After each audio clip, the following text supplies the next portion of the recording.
y a quelque temps, j'ai publié une vidéo où je répondais à tout un tas de questions.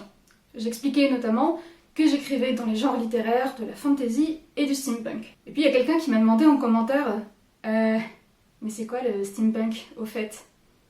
Excellente question. Bien le steampunk, c'est ça. Bon d'accord, mon costume n'est peut-être pas le plus travaillé, mais bon, vous voyez l'idée. Dans cette vidéo, je vais vous expliquer ce qu'est le steampunk, d'où ça vient, comment ça se traduit aujourd'hui, et restez jusqu'à la fin de la vidéo parce que j'ai une annonce à faire. Alors le steampunk, c'est ça, c'est aussi ça, ça, ça, ça, et aussi ça. Le steampunk, c'est difficile à décrire, parce que ça évoque à la fois beaucoup de choses et rien de très précis. On peut décrire comme steampunk des œuvres aussi variées que les films de Mad Max, les romans de Jules Verne, ou des BD comme Lady Mechanica. Pour vous en parler, je vais m'appuyer sur un ouvrage de référence qui s'appelle Tout le steampunk d'Étienne Barillier et Raphaël Colson. Le steampunk, c'est un genre littéraire, un mouvement artistique et plus largement une sous-culture. D'après le dictionnaire de référence américain Merriam-Webster, on peut le définir comme de la science-fiction dans un cadre inspiré par le 19e siècle et par des technologies à vapeur historiques ou imaginaires. On parle aussi de rétrofuturisme, c'est-à-dire le futur tel qu'on pouvait se l'imaginer autrefois. Ça désigne des univers proches de l'esthétique victorienne, mais où la technologie s'est développée de façon précoce et dans une direction différente de celle qu'on a historiquement connue. Le terme steampunk en lui-même, il a été forgé par l'auteur américain K.W. Jeter en avril 1987. Cet auteur, avec aussi James Blaylock et Tim Powers, a compté parmi les fondateurs de cette nouvelle littérature néo-victorienne. Tim Powers, en particulier, avec son roman Les Voix d'Anubis, est considéré comme l'un des premiers auteurs steampunk. Steam, la vapeur en anglais, ça évoque le 19e siècle et en particulier l'époque du règne de la reine Victoria en Angleterre, avec tous les sorts des machines à vapeur, des locomotives, etc. Le punk va apporter à ça un côté un peu dystopique, futuriste et un petit peu déjanté. Le steampunk fait écho au cyberpunk, un autre genre de la science-fiction né un tout petit peu plus tôt, en 1984, et qui met en scène des mondes beaucoup plus sombres, plus cyniques et pessimistes, comme on peut en voir dans le film Blade Runner. Mais revenons au steampunk. Ce genre, il a commencé à gagner en popularité au début des années 2000, notamment suite à la parution d'un article dans le New York Times. Aujourd'hui, le mot steampunk en soi n'est pas forcément très connu du grand public, d'ailleurs c'est pour ça qu'on m'a demandé de faire cette vidéo, mais les œuvres qui s'y rattachent, elles, font beaucoup plus partie de l'imaginaire collectif. L'esthétique steampunk, donc c'est assez difficile à résumer en peu de mots, mais en gros, ça va mélanger des machines à vapeur, des engrenages, des montres, des corsets, des tasses de thé, la tour Eiffel en cours de construction, des dirigeables, du cuivre, des rouages, des mécaniques, des gramophones et toutes ces choses merveilleuses. Alors, quelles sont les principales caractéristiques du steampunk? Tout d'abord, la première, c'est la technologie. Les histoires steampunk dépeignent un futur imaginaire où la technologie ne s'est pas vraiment développée comme ce qu'on a connu historiquement, et où l'univers va être peuplé d'automates et puis de plein d'objets volants en tout genre, des dirigeables, des zeppelins, des aéronefs, etc. Dans les univers steampunk à proprement parler, c'est la vapeur qui s'est développée en avance, mais il y a aussi tout un tas de variations où des énergies différentes, parfois plus exotiques, se sont développées de façon précoce. Ça peut être l'électricité, ça peut être l'essence, notamment avec tout le sous-courant du dieselpunk, l'énergie éolienne avec le windpunk, l'énergie solaire avec le solarpunk. Comme je l'ai dit, moi j'écris des romans steampunk qui ne sont pas encore parus au moment où cette vidéo est publiée, à commencer par Météorite, un roman qui met en scène l'utilisation d'une énergie que j'appelle la foudre, ce qui pourrait me permettre de ranger ce roman dans la catégorie lightning punk. Deuxième caractéristique du steampunk, c'est son rapport avec l'histoire. Les romans steampunk sont souvent des uchronies, c'est-à-dire des histoires qui se passent dans notre monde, mais un monde où il y a eu un point de divergence dans l'histoire qui fait que le monde a évolué de façon tout à fait différente. Par exemple, un personnage historique n'est pas né ou est mort beaucoup plus tard que ce qui lui est réellement arrivé. Ce qui a été une victoire dans l'histoire était en fait une défaite ou l'inverse. À noter que les histoires steampunk peuvent aussi se tenir dans des univers complètement imaginaires. Personnellement, dans mes romans, c'est le cas, c'est pour ça qu'ils se rattachent aussi à la fantasy. De façon générale, les histoires steampunk vont mélanger tout un tas d'éléments qui appartiennent au passé, au présent et au futur, et multiplier allègrement les anachronismes. On va souvent retrouver dans ces histoires des figures historiques ou des figures majeures de la littérature, telles que la reine Victoria, Sherlock Holmes, Jack l'Éventreur, Nikola Tesla ou l'aviatrice Amelia Earhart. Enfin, la plupart des univers steampunk sont inspirés du 19e siècle, mais ça n'est pas automatique.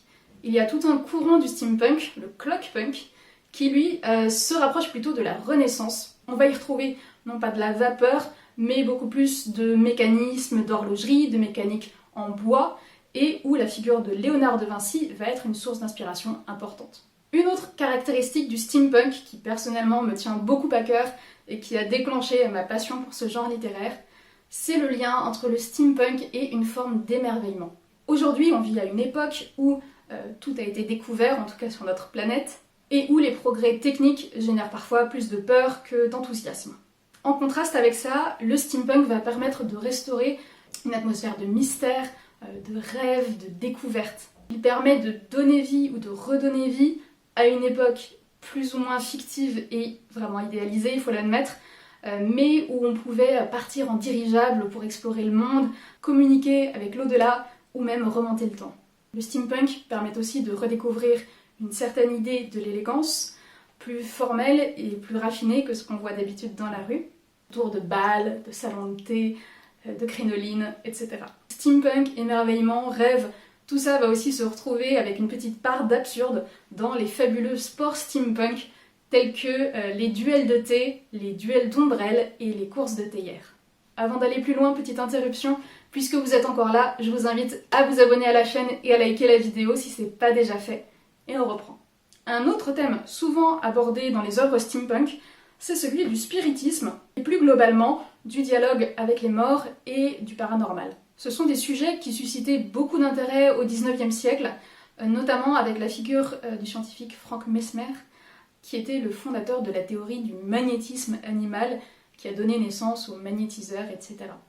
Donc dans le steampunk, on va souvent croiser des fantômes, qu'on appelle d'ailleurs des ectoplasmes, des zombies, des gens qui essayent d'utiliser l'énergie générée par la mort, de dialoguer avec les morts ou même de les ressusciter. Et c'est vrai qu'avec toutes les innovations technologiques plus ou moins déjantées qui sont explorées dans ce type d'œuvre, ça devient possible. Dans la même veine, l'égyptologie et l'esthétique, enfin si je puis dire, des momies et des embaumeurs est souvent reprise dans les œuvres steampunk, à commencer par les voix d'Anubis que je vous montrais tout à l'heure. Personnellement, je dois dire que c'est pas la partie du steampunk qui me parle le plus, donc c'est pas quelque chose que moi j'inclus dans mes romans. Pour conclure cette vidéo, je voudrais vous partager des exemples d'œuvres steampunk pour vous aider peut-être à vous rendre compte qu'en fait vous en connaissez déjà beaucoup. Ce serait impossible d'en faire une liste exhaustive, donc je ne vais évoquer que celles que je connais personnellement. D'ailleurs, faire cette liste m'a permis de me rendre compte que j'en avais vraiment beaucoup. Tout d'abord, une BD, Lady Mechanica de Joe Benitez, vraiment une BD que j'aime énormément, qui a une esthétique superbe, et une héroïne très cool qui est à moitié mécanique et cherche à comprendre quel est le scientifique fou qui l'a transformée. Ensuite en livre, La stratégie des As de Damien Snyders, une histoire de cambriolage qui mélange la fantasy et le steampunk. Le fabuleux Paris des merveilles de Pierre Pével, qui se passe lui plutôt à la belle époque, donc début XXe siècle, et qui présente un Paris où l'existence des fées et des mages a été révélée quelques décennies plus tôt.